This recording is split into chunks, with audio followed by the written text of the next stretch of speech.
자, 오늘은 영적 전쟁 중국 가정 하겠습니다. 실제로 우리가 영적 전쟁이 무엇인지, 도대체 영적 전쟁 하는데 그것이 무엇인지 알지 못하는 성도들도 많고요. 그래서 제가 실제로 여러분이 다 알고 있지만 이게 영적 전쟁이었어? 하는 경우가 많아요. 그래서 이번에 제가 이 광야를 통과하면서 어떻게 영적 전쟁을 했고 또 어떻게 이겼는지 여러분들한테 한번 제가 실제 사례를 들면서 가이드 역할을 해볼까 합니다. 그리고 실패한 경우도 있었어요. 중급에서는. 그래서 실패한 사례 또 성공한 사례를 두 가지를 들어보면서 여러분과 함께 말씀을 나누겠습니다. 오늘 말씀은 우리가 눈이 멀게 된 이유와 또 눈이 떠지는 방법이 있는데요.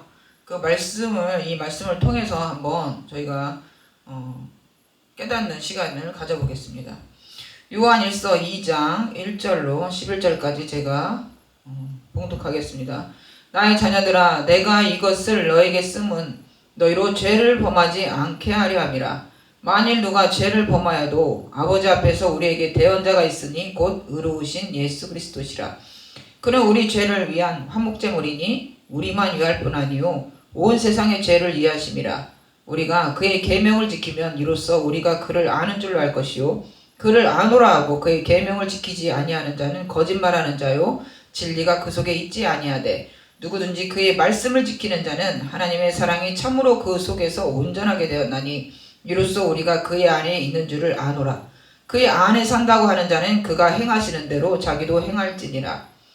사랑하는 자들아, 내가 새 계명을 너에게 쓰는 것이 아니라 너희가 처음부터 가진 옛 계명이니 이 옛 계명은 너희가 들은 바 말씀이거니와 다시 내가 너희에게 새 계명을 쓰노니 그에게와 너희에게도 참된 것이라. 이는 어둠이 지나가고 참빛이 벌써 비침이니라. 아멘. 지금 행하는 믿음을, 말씀을 듣고 행하는 믿음을 강조하고 있는 거예요 지금. 그죠? 그 다음에 우리가 눈이 멀게 된 이유를 여기에다 적어 놓으셨습니다. 9절로 11절. 빛 가운데 있다 하면서 그 형제를 미워하는 자는 지금까지 어둠에 있는 자요 그의 형제를 사랑하는 자는 빛 가운데 거하여 자기 속에 거리낌이 없으나 그의 형제를 미워하는 자는 어둠에 있고 또 어둠에 행하며 갈 곳을 알지 못하나니 이는 그 어둠이 그의 눈을 멀게 하였습니다. 아멘. 어둠이 우리의 눈을 멀게 했다는 거예요. 그 어둠은 뭐냐? 죄예요, 죄. 우리가 어둠의 세력이라고 하죠. 그리고 어둠의 역사, 그 어둠의 주관자. 그게 뭡니까? 그 어둠이라는 것은 죄예요, 죄. 그래서 한마디로 하면 죄인데 우리가 하나님을 사랑하고 이웃을 사랑하면 율법의 또 완성이고 또한 그것이 최고의 하나님의 법을 우리가 이루는 거예요. 그래서 우리가 소경했던 눈이 떠진다는 거예요. 그런데 가만히 여러분들이 그냥 나 오늘 누굴 만났는데 사랑으로 대했어. 누굴 만났는데 이웃을 사랑했어. 그런데 가끔씩만 그렇게 하고 집에 가서는 또 그렇게 행동을 하지 못하고 그런 거는 제가 말씀드렸어요. 그것이야말로 양심역사라고. 우리가 어때요? 두 마음을 품고 있잖아요. 이중인격자잖아요. 그죠? 그런 행동은 가증스럽고 더러운 행동이에요. 우리 마음이 아직 온전하지 않다는 뜻이에요. 그래서 내 행동이 어느 때는 이렇게 잘 되는데 어느 때는 또 미움이 올라오고 어느 때는 또 분노가 나오고 혈기가 나오고 또 시기 질투가 나오고 그렇죠? 여러 가지 우리 심령 상태가 복잡한 그런 상태를 볼 수가 있어요. 그런 상태에서는 우리가 전쟁을 하지 않아서 아직 우리가 몰아내야 될 족속들이 남아있다고 보시면 됩니다. 자, 영적 전쟁을 하라는 이유는 뭐냐면 우리 안에서 사탄의 생각과 내 마음을 지배하는 그 더러운 죄악들과의 싸움이에요. 그런데 그 죄악들과 싸우려면 사랑으로 이겨야 되는데 그 사랑이 안 되고 용서가 안 되기 때문에 전쟁이라는 표현을 쓴 거예요. 그죠? 전쟁은 치열한 장소잖아요. 전쟁터는 치열한 장소예요. 우리의 생각과 마음이 치열한 전쟁터예요. 그래서 밖에서 전쟁하는 게 아니에요. 전쟁은 우리가 마음속으로 전쟁하는 거예요. 그래서 여러분이 전쟁할 때는 다른 사람에게 입 밖으로 낼 필요가 없는 거예요. 스스로 혼자 하나님과 기도하면서 묻고 지혜를 구하고 이 상황을 헤쳐나갈 수 있는 그 지혜를 구해서 전쟁에서 어떻게 승리할 수 있는지 묻고 하나님의 힘을 입어서 물리치는 거예요. 말씀으로. 자, 영적 전쟁 제가 몰랐을 때 어느 날 택배 기사가 전화가 왔어요. 그래서 뭐 특별히 뭐 택배 시킨 게 없는 것 같은데 뭔가가 왔대요. 그래서 그게 뭐죠? 제가 어떻게 알아요? 그러는 거예요. 좀 황당했어요. 그래서 그래요? 그러면 거기 그냥 그 대문 안쪽에다 그냥 넣어주세요. 그랬더니 아니 지금 이거 안 받으시면 이 택배 반품시켜야 돼요. 그러는 거예요. 그래서 전 너무 황당한 거예요. 아니 없어져도 되니까 그냥 거기다 놓으시라니까요. 안 된다니까 반품시킬 거라니까요. 그러는 거예요. 그래서 아니 뭐 이런 택배 기사가 다 있나. 어이가 없고 그리고 막말을 막 그렇게 하는 거예요. 그래서 없어져도 내 책임이라고 그냥 놓으라고 하는데 계속 실갱이질한 거예요. 그걸로. 그래서 제가 어떻게 제 마음에 이런 황당한 택배 기사가 다 있나. 그래서 제가 제 속에서 어떤 생각이 들어왔겠어요? 노발 대발 난리가 난 거예요. 분노가 올라온 거예요. 그거 가지고. 근데 그 물건이 뭔지를 모르니까 반품시키라고 할 수도 없는 상황이었어요. 제가 그 자리에 없었기 때문에 빨리 갈 수도 없고. 그랬더니 택배 기사가 이제 물건을 이제 놓고 가기 전에 제가 옆에 제가 가게를 운영했는데 그 옆에 부동산에 가서 택배 기사 얘기를 다 쏟아 부었어요. 열받는 얘기, 뭐 이렇게 했다는 얘기, 뭐 짜증 난다는 얘기 막 다 했어요. 거기서. 기독교인이고 그 사람들은 안 믿는 사람 앞에서 제가 그렇게 했어요. 그런데 나중에 알고 봤더니 그 택배 기사가 놓고 간 물건을 딱 봤어요. 그랬더니 뭐냐, 그냥 광고 책자예요. 별로 쌓을 가치도 없는 책자였어요. 없어져도 그만인 책자. 그래서 제가 그걸로 인해서 충격을 받은 거예요. 겨우 이까지 것 때문에 내가 내 마음이 이렇게 요동하고 혈기를 내고 분노하는 이런 심령 상태를 가지고 있구나. 그거에 제가 충격을 일단 받았어요. 그런데 그때까지도 이것이 시험이라는 걸 몰랐어요. 우리가 원래 일상생활에서 그런 것들이 많이 이루어지잖아요. 그죠? 근데 그냥 스쳐 지나가는 마음이고 행동이고, 그죠? 그냥 뭐 좀 한번 싸웠어? 그 정도. 그죠? 근데 하나님은 그걸 허락하지 않는 거예요. 그래서 어떻게 해요? 백전 백패. 실패한 영적 전쟁이었어요. 그리고 두 번째 사례, 실패한 사례. 제가 가게를 운영하면서 조그마한 이제 미니 간판을 하나 달아줄 일이 있었어요. 그런데 기둥이 가게와 가게 사이에 기둥이 딱 한 군데 있는데 거기다 달아줘야 되는데 달지 말라는 거예요. 옆집 호프집 여주인이. 그래서 아니 이 기둥이 사장님네 거 아닌데 그냥 중간에 딱 나눠서 반절로 갈라서 이쪽에다 달면 되지 않겠냐. 그랬더니 싫다는 거예요. 하지 말라는 거예요. 계속. 그래서 제가 원래 따지기 좋아하는 사람이라서 그리고 말빨도 지지가 않거든요. 반드시 이겨야 되거든요. 말로 해서라도 분명히 이겨야 되는 그런 성질을 가지고 있어서. 그래서 그 여사장한테 제가 끝까지 왜 이쪽 딱 반절 갈라서 이쪽에다 달면 될 것을 그래 사장님 이쪽으로 쓰시라고. 그럼 이 사장님도 장사를 할 거 아니냐. 그렇게 얘기했어요. 그랬더니 거기 많은 사람들이 있었는데 그 여자가 저한테만 미친년이래요. 그래서 나중에 알고 봤더니 그 여자가 2% 부족한 여자고 맨날 싸운다고 하더라고요. 그래서 미친년과 상대한 나도 미친년이었구나. 돌아와서 너무나 부끄러운 거예요. 하나님 앞에 부끄러운 거예요. 하나님이 나보고 너 미친년이다는 소리를 들린 거예요. 제가 그때부터 아는 거예요. 내가 이래서 복이 없었구나. 내가 날마다 이렇게 쌈박질이나 하고 따지기 좋아하고 논리적으로 반박해서 기필코 이겨야 되고 그런 성질머리를 고쳐야 되는데 날마다 그걸 고치지 못하고 이렇게 성품이 엉망진창이라서 하나님이 나에게 복을 허락하지 않았구나. 그런 생각을 딱 한 거예요. 그리고 나서 이제 그때부터 이제 일상을 그냥 지나치지 않게 되는 거예요. 일상생활 일어나는 모든 일을 깨어서 주시하기 시작한 거예요. 24시간을. 그래서 내 마음 다스리기에 들어간 거예요. 그래서 어떠한 상황에서도 미움, 다툼, 원망함으로 대하지 않는 훈련을 이제 하기 시작한 거예요. 혼자 이제 뭐예요? 영성훈련을 한 거예요. 영성훈련. 소위 말하는. 그래서 여러분들이 어떤 사건이 펼쳐졌을 때, 이상한 사건이 펼쳐질 때 그걸 이상히 여기지 말고요. 시험이구나 하셔야 돼요. 갑자기 들어온 생각도 마찬가지예요. 갑자기 목사님을 이간질하는 생각이 들어오고, 갑자기 어떤 집사님을 이간질하는 생각이 딱 들어와요. 설거지하는데 아무것도 안 했는데. 그게 사탄이, 마귀가 여러분들에게 생각을 집어 넣어준 거예요. 여러분들이 의도한 게 아니라. 왜? 광야니까 아직. 그래서 연단하시려고 우리를, 그죠? 그래서 불시험을 하는 거예요. 이 정도는 불시험도 아니잖아요. 근데 수준별로 나온다는 거예요, 시험 문제가. 그래서 그 시험 문제를 실전에서 잘 어떻게 풀어내느냐. 그래서 통과해야 돼요. 제가 2번 실패했어요, 그죠? 그런데 그 다음부터 이제 주시하기 시작한 거예요. 그래서 어떻게 했냐, 이제 제 가게 앞에 1층인데 주차 시비가 붙었어요. 근데 우리 손님이 와서, 앞에 아파트인데 그 아파트에 화분을 큰 걸 놓은 거예요, 2개를. 그래서 여기서 차를 빼내려고 하는데 차가 대형이다 보니까 그 화분 때문에 걸려서 차를 못 빼니까 신고해버린 거예요. 그 화분 치우라고.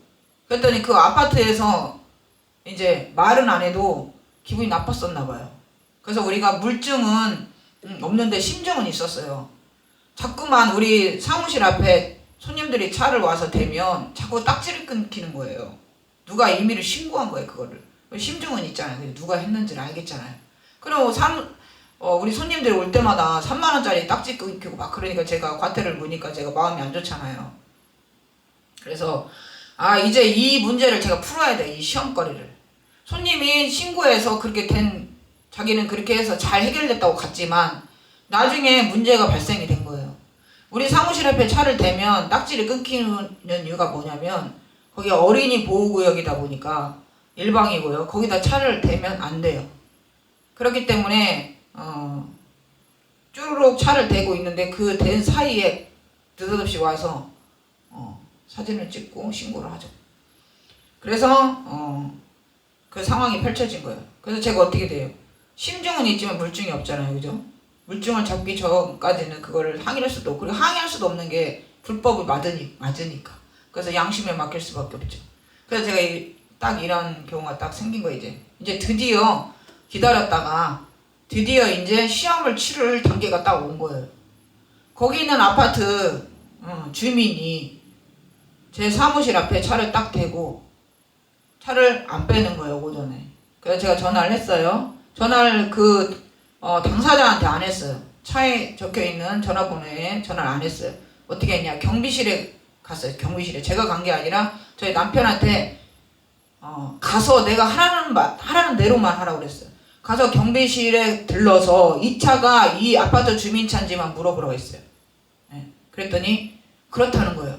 그런데 오늘 하루 종일 될 수밖에 없는 상황이 벌어진 거예요. 멀리 가서 차를 못 빼준다는 거예요. 그래서 제가 그 뒤로부터 이렇게 얘기한 거예요. 그냥 내비두라고. 전화도 한 통화도 하지 말고 그냥 놔둬라 그랬어요. 그리고 경비실에도 가지 말고 차 빼라 마라 한마디도 하지 말라 그랬어요. 그냥 빼줄 때까지. 그럼 어떻게 돼요? 경비원이 안절부절 못하겠죠.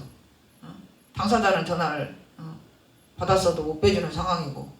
그런데 제가 한마디도 안 했어요, 그거에 대해서.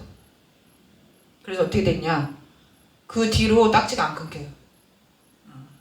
전쟁이라는 것은 이런 거예요.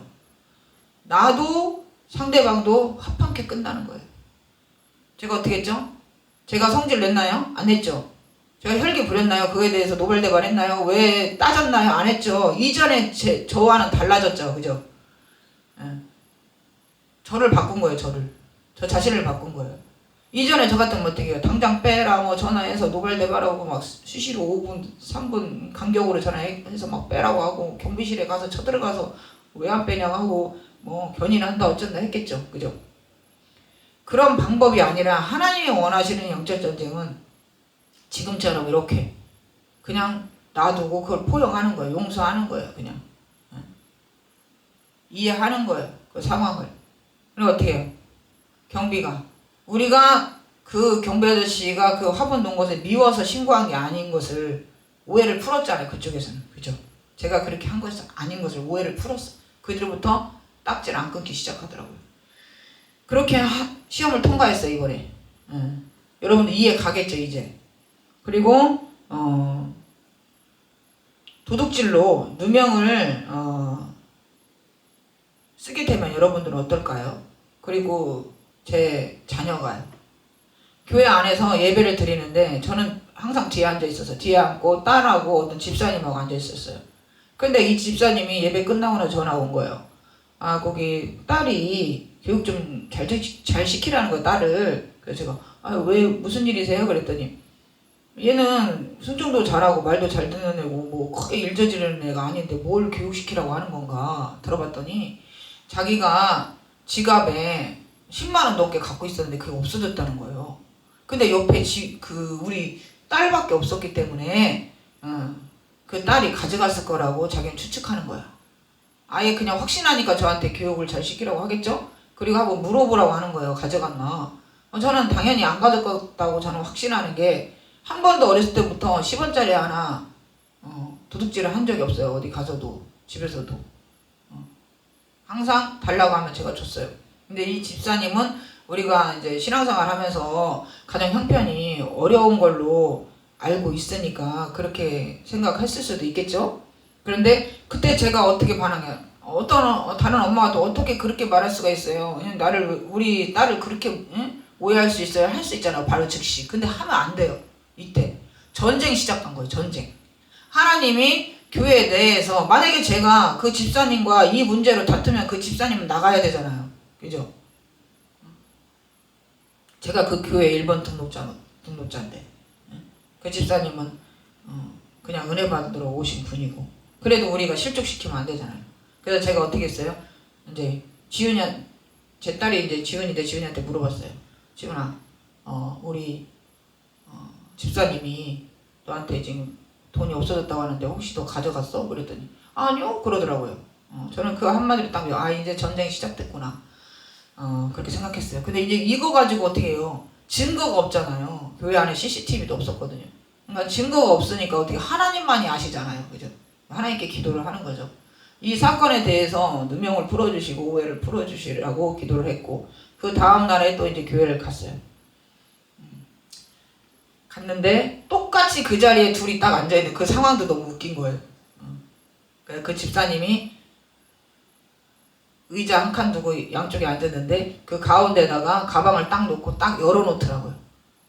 시험하려고. 또 가져가나 안 가져가나. 근데 제가 그 뒤에서 모습을 봤잖아요. 그럼 그건 행동을 하면 돼요 안 돼요? 그거 악한 거예요. 여러분들 그런 행동 하시면 절대 안 돼요. 그거는 회개하셔야 돼요. 다른 사람을 그렇게 의심해서 시험하고 또 시험한다는 거는 그거는 안 되는 거예요. 그런데 제가 그걸 다 지켜봤어요. 뒤에서. 그러니까 그 집사님도 웃기잖아요. 제가 뒤에 있는데 그걸 다 보는데. 그죠? 그 설정을 누가 하는 거죠? 마귀가 하죠. 이 어설픈 마귀가. 그죠? 여러분들이 다 캐치를 해야 돼요. 그 마음의 요동함이 있으면 된다 안 된다. 그런 모습을 딱 봤을 때 내 마음이 아무 문제가 없어야 돼요. 일단 평정심을 유지해야 돼요. 그래서 그 집사님을 미워하거나 그 집사님을 행동으로 보면 안 돼요. 사탄이 그 집사님을 통해서 지금 일을 하고 있다고 여러분들이 영안의 눈으로 볼 줄 알아야 돼요. 그래서 제가 그 상황을 영안의 눈으로 보지 못하는 사람을 다 소경이라고 하는 거예요. 영적 소경. 그래서 그 상황을 딱 지켜보니까 딱 그죠? 지갑을 열고 가져가는 안 가져가나 테스트할 거 아니에요. 그죠? 근데 아무 일이 없었죠. 그러니까 전화가 안 왔죠. 그러다 한참 있다 전화 온 거예요. 한참 있다. 저는 그 집사님에 대해서 미워하는 마음 없고요. 그래서 하나님께만 기도했죠. 이 오해를 풀어달라고. 누명을 벗겨달라고. 그리고 나서 그 집사님이 전화가 온 거예요. 당황해서. 어떡해. 나 진짜 내가 마트 가서 물건 산 것도 잊어버렸네. 그러면서 자기가 그 10만 원 넘게 쓴 거를 잊어버리고 뒤에 봤더니 시장 본 물건이 거기에 잔뜩 쌓여있다라는 거예요. 자기 뒷좌석에. 그걸 며칠 동안 놔둔 거 잊어버린 거예요. 못 보니까. 그래서 저는 어떻게 해요? 당연히 용서해야죠. 당연히 품어야죠. 그런 행동까지 다 품어야죠. 그러니까 어떻게 됐어요? 저는 해결 받았고 그 집사님과의 관계도 유지가 됐고, 양쪽 다 어떻게 끝났어요? 화평으로 끝났죠? 그래서 제가 그럴 수 있다, 응? 얘기하고 그냥 넘어간 거예요. 그래서 여러분들이 제가 오늘 두 가지 예시를 들었어요. 그런데 제가 몇 가지 더 있지만 오늘 시간상 여기까지만 해도 여러분들이 어떻게 영적 전쟁을 하는 것인지, 여러분들 이제 어떤 사건이 일어나거나 세상을, 그래서 늘 깨어서 기도하라는 거예요. 너희 대적 마귀가 울며 산기자를 찾나니, 그죠? 그래서 24시간 깨어있어서 딱 어떤 사건이 벌어지면 그거는 사탄이 조작한 사건이에요. 욥을 시험할 때 어떻게 해요? 죽이지는 말라고 하잖아, 하나님이. 거기까지는. 그런데 허락을 하시죠? 그렇게 우리 수준별로 이렇게 하나님이 우리를 훈련시킨다는 거예요. 그때 어떻게 해요? 시험 100점 맞았죠? 이번엔 100점 맞았죠? 그 뒤로부터는 진 적이 없어요. 그래서 중급까지는 실패와 성공이 있지만 고급 과정에서는 실패한 적이 없어요. 그래서 계속 이기는 거예요. 자, 신앙생활 할 때, 초신자 때요, 저는 이제 하나님께서 제가 꿈으로라도 보여달라고 한 그 기도를 하나님 들어주셨는지 몰라도 꿈으로 인도함 받았는데요. 저를 전도했던 집사님이 30년 신앙 경력을 가지고 있었어요. 그 집사님이 어느 날 갑자기 꿈에서 나왔어요. 근데 그 집사님이 저를 항상 인도했었잖아요. 저는 뭐 1년도 안 된 초신자니까, 성도인데 집사도 아니었죠 그때는. 근데 차를 운전하고 가는데 저를 태웠어요, 조수석에. 근데 눈을 감고 운전하는 거예요. 눈을 감고 운전하는 제가 어떻게 생각하겠어요? 아니, 이 집사님 왜 눈을 감고 운전하지? 그게 뭐예요? 소경이 소경을 인도하는 꼴이 된 거예요, 꿈에서. 해석을 하면. 그래서 어떻게 됐냐? 눈 감고 운전하니까 어떻게 부딪히겠죠, 어딘가에. 그래서 이제 부딪혀가지고 차는 열리고 십자가가 다 나뒹구른 거예요, 그 차에서. 그래서 그 십자가를 제가 가방에다 다 담았어요. 몇 개가 나뒹구러진 거를 다 담았어요. 그래서 소경이 소경을 인도하면은 눈 감고 나를 태우고 줘서 운전하는 사람과 같아요. 그래서 우리가 영적 소경이 되면 안 되는 거예요. 반드시 부딪히게 되어 있어요. 그리고 결국은 그 집사님은 몇 년 있다가, 한 6년 정도 있다가 신천지로 넘어갔어요. 제가 그때 신천지 넘어가서도 제가 정신 차리라고 했는데 안 되더라고요. 그래서 결국은 저를 또 밖에서 미혹하려다가 실패했죠. 밥을 먼저 먹자고, 밥 먹자고 제안을 해요. 신천지가 처음에 그렇게 꼬셨어요. 근데 제가 밥 먹어서 배부르다고 하니까 포기하더라고요. 그리고 적을 알아야 돼요. 적을 알아야 백전백승하잖아요. 이 사람이 이단에 빠진 것이 벌써 감지가 됐는데 제가 그 사람과 만나서 밥을 먹으면 안 되겠죠. 그래서 정신 바짝 차리고 24시간 깨어 있어야 돼요. 그리고 우리 안에 기름 부음이 있어서 아무도 가르칠 필요가 없기 때문에 성경 공부하러 신천지에 갈 필요가 없습니다. 그렇기 때문에 애초에 만날 이유가 없죠. 그래서 시간 낭비하지 않고도 충분히 영적 전쟁에 승리할 수 있다는 것을 여러분이 알고 또 말씀을 잘 깨달아야 돼요. 우리가 히브리서 4장 1절로 3절 말씀 한번 볼게요. 그러므로 우리는 두려워하지 말지니 그의 안식에 들어갈 약속이 남아있을지라도 너희 중에는 혹 이르지 못할 자가 있을까 함이라. 그들과 같이 우리도 복음 전함을 받은 자이나 들은 바 그 말씀이 그들에게 유익하지 못하는 것은 듣는 자가 믿음과 결부시키지 아니함이라. 이 말씀을 듣고 믿음과 연결해서 결부시키지 않으면 소용없는 거예요. 그러면 하나님께서 주시는 안식 안으로 못 들어가요. 여러분들, 우리 안에 죄악을 다 몰아내야 우리가 안식이 임해요. 평안이 임한다는 거예요.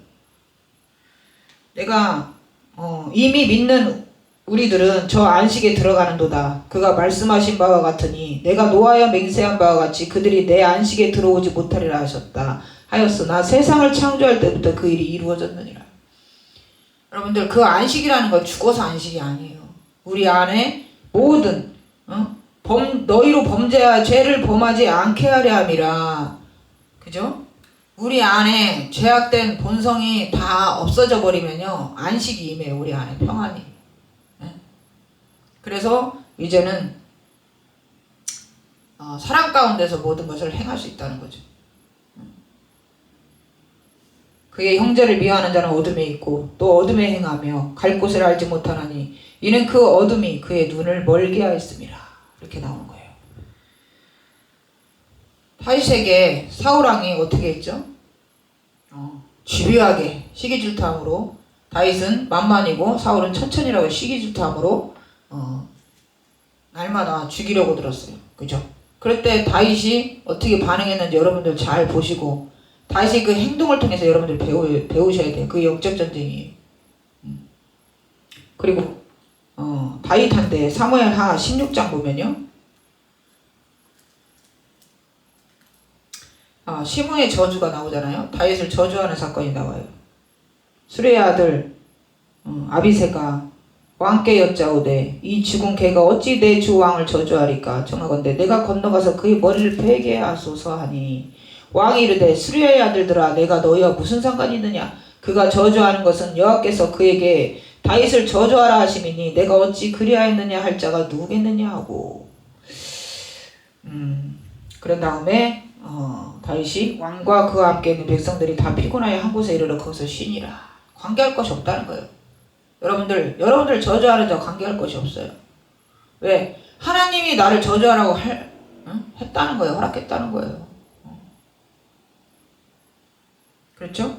그리고 에베소서 5장 1절에서 4절 말씀을 보면요,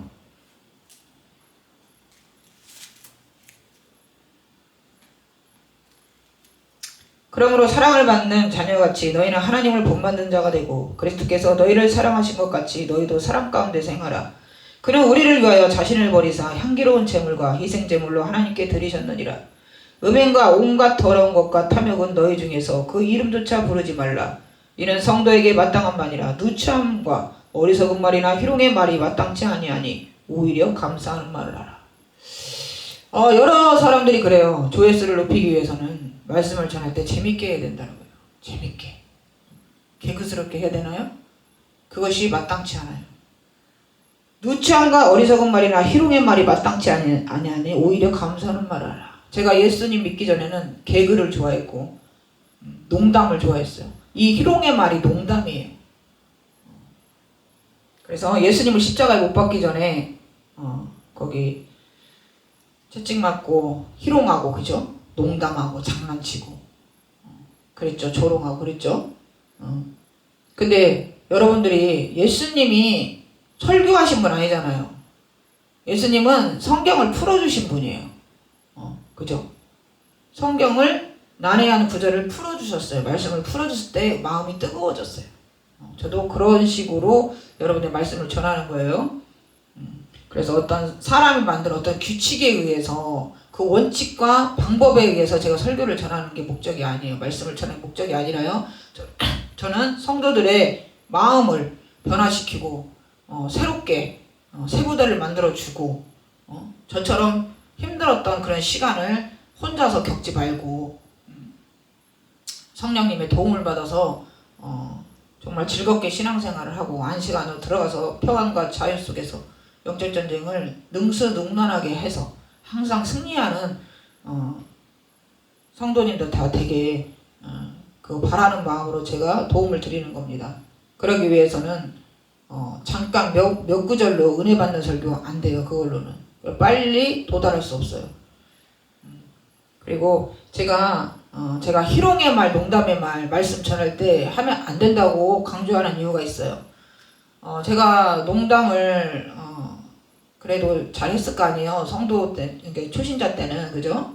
농담을 버리지 못하고 잘 웃기는 말을 잘하고 막 농담을 했을 거 아니에요. 지금도 안 하는 건 아닌데 좀 절제를 하죠. 특히 말씀 전할 때는 농담 안 하려고 해요. 왜냐면 절대 하면 안 돼요. 말씀 전할 때는 섞으면 안 돼요. 왜냐면은 제가 이 조회수 높이고 하는 것보다 하나님께 죄를 짓지 않는 게 더 중요하기 때문이죠. 꿈에서 제가 농담도 가끔 하고 그럴 때는 하나님이 경고를 하셨어요. 목 뒤에, 누군가의 목 뒤에 여기에 요만큼이 살이 없는 거예요. 패였어. 그죠? 이렇게 딱 떠낸 것처럼 패였어요. 그 속에 구더기가 우글우글한 거예요. 그래서 제가 물어봤어요, 꿈에서. 아, 이거 저 뭐 왜 그래요? 그랬더니 농담해서 그렇다 그런 거예요. 어우, 깜짝 놀랐어요. 아, 농담하는 게 저렇게 더러운 거구나. 목 뒤에 구더기가 잔뜩 우글우글 채워져 있는 거예요. 여러분들 특히 말씀 전할 때 농담하지 마세요. 장난치면서 말씀 전하지 마세요. 그리고 일상에서도 웬만하면 희롱의 말 하지 않는 게 좋습니다. 희롱하고 농담이 같은 말이에요. 제가 국어사전에서 찾아봤어요. 자, 희롱의 뜻은 말이나 행동으로 실없이 놀리는 거. 그죠? 그런 말 잘하죠, 우리. 그리고 소나기에 넣고 제멋대로 가지고 노. 그죠? 어떤 사람을 난도질 하죠. 그죠? 도마에 올려놓고, 그죠? 갖고 놀잖아요, 우리가. 입에 오르락 내리락 하잖아요. 그 사람 가지고, 그죠? 장난치면서. 예수님을 그렇게 했잖아요, 병사들이. 그리고 서로 즐기며 놀리거나 nom, 이런 뜻이에요. 서로 즐기며 놀리거나 nom. 이것이 희롱이란 뜻이에요. 그리고 농담은 무슨 뜻이냐? 실없이 놀리거나 장난으로 하는 말. 실없이. 예수님이 성경 어디에도 예수님 농담한 적이 없어요. 장난친 적도 없고요. 희롱한 적도 없어요, 예수님이. 그럼 우리가 예수님 닮으려면 어떻게 해요? 행동 바꿔야 되겠죠. 자, 이제 아담과 하와가 눈이 밝아지고 싶어서, 하나님처럼 밝아지고 싶어서 선악과를 따먹다가 그 죄로 인해서 눈이 오히려 멀어졌어요. 우리가 지금 그거 물려받은 거예요. 그래서 그 원죄가 우리의 눈을 멀게 한 거예요. 그래서 형제를 용서하지 못하고, 가인이 아벨을 시기질투해서 죽였고 미워함으로 죽였잖아요, 그죠? 그리고 사울왕이 다윗을 시기질투함으로 죽이려 들었던 거예요. 그리고 예수님을 바리새인 서기관 대제사장들이 시기질투함으로, 왜? 예수님을 따르는 무리가 더 늘어나는 거예요. 자기네들보다. 세력 확장이 더 되는 거예요. 그러다 어떻게 되겠어요? 안 되죠. 죽여야 되겠죠. 새로운 교훈으로 다른 사람 미혹하는 예수 그리스도 당이잖아요, 그죠? 그래서 예수님을 제거해야만 자기네들이 기득권이 유지가 되는 거죠. 그렇기 때문에 우리가 예수님처럼 그리스도의 옷을 입으려면 이 제가 가나안 땅에 도착하는 그 거룩하고 성화되는 그 도착 지점에서 성도들이 정말 기쁨의 찬양을 부르며 날마다 즐겁고 진정으로 정말 천국의 삶을 누리는 성도님이 되기를 기도드리고 축복합니다. 말씀 마치겠습니다.